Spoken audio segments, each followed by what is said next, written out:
Nongeye gusuhuza wowe ukurikiye Menya TV show. Aka ni ka kanya keza twabahariye ko kubigisha buri kimwe, yaba business online, udushya twinshi tugiye dutandukanye.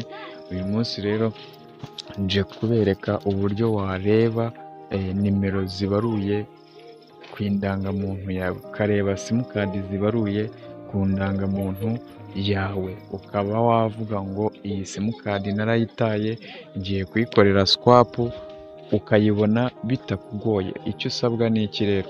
Urasabwa kuba ufite irangamuntu yawe hafi aha, ugakurikiza ibyo ngiye kukwereka. Mbere na mbere urajya aho uhamagarira abantu,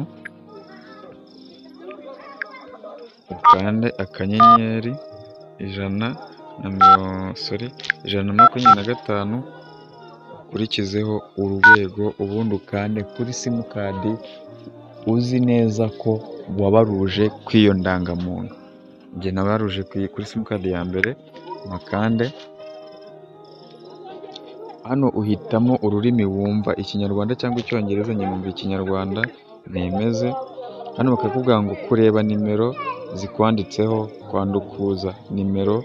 Ubutaha tuzaza tureba uburyo twandukuzaho nimero ikwanditseho, ariko tugiye kureba nimero zitwanditseho. Turashyiramo rimwe, bakubwire ngo indangamuntu cyangwa se ikindi cyangombwa ushaka. Turashyiramo rimwe kuko ni irangamuntu. Bagusabe kwandikamo nimero y'irangamuntu, niyo tugiye kwandikamo. Nawe uraza kuyandikamo hano.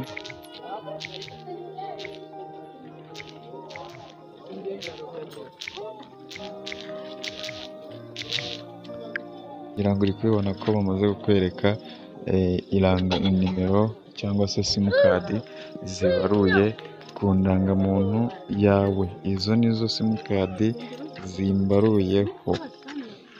Ni ukuvuga ngo izo ntashaka nazisiba cyangwa se nkasaba kuzisiba. Ni ukuvuga ngo izi nizo simukadi zimbaruyeho, ngira ngo uri kuzibona. Icyo usabwa rero wowe, kora subscribe kuri Bimenye TV show, unyarukire no kuri Dore TV1 naho ukore subscribe, ubundi ukomeze kuryoherwa n'ibyiza byinshi tugiye tubagezaho. Mu kindi kiganiro nzaza mbereka uburyo wakwandukuza simukadi yawe ku irangamuntu. Ese imara igihe kingana iki kugira ngo iveho? Saba rero, urakoze kuba wakurikiye iki kiganiro. Wari kumwe na Albert. Imana ikurinde.